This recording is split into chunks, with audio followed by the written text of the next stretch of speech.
এই সকাল হলেই না ভারী টেনশন চেপে যায়, এত টেনশন চেপে যায় সকালবেলায় সেই বাথরুমে গিয়ে। ওরে বাবা রে বাবা, যখন পটিতে বসি, হায় রে, মানে কি বলবো তোমাকে,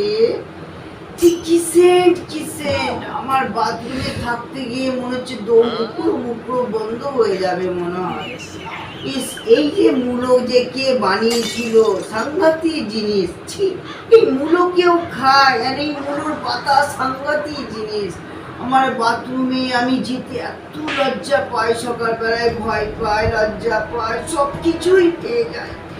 যখন বাথরুম থেকে বেরোয় বাড়ির লোক করে, আর তাদের মুখে একটু দেখতে পারি না। আমার লজ্জাতে কি ব্রাশ করবো না স্নান করবো আমি কোনো তাল পাই না। আমার মাথাটা মনে হচ্ছে ঝিমঝিম করে যায়। আমি তখন পারি না যে দেওয়ালে মুখটাকে সাটিয়ে ঢুকিয়ে নিই। কি অবস্থা হয়। আমি এই মূলো কোনোদিন খাবো না। এই মূলো আর মূলোর পাতাতে যা নোংরা জিনিস, এত গ্যাস ভরা আছে। বলছে আমার পেছনে কি যদি সিলিন্ডার রেখে পাইপ ভরে দিয়ে অন করে দিলে তাতেও জ্বলে যাবে, সিলিন্ডারে হং হং করে আগুন জ্বলবে। এ বাবা, আমি আর মূলো খাবো না। আর আমি বাথরুম, সকালবেলায় বাথরুম যেতে কি কষ্ট, কি ভয় লাগে।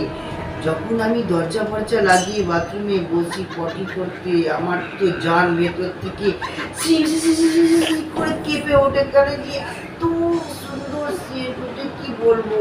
ওটা ঘরের লোক আমাকে পারে না যে ঝ্যাঁটা পিটে করে আমাকে। ঝরেলা ঝাঁটা আমার ভালো লাগে না। হাই রে মূলো, তুমি বন্ধ হও।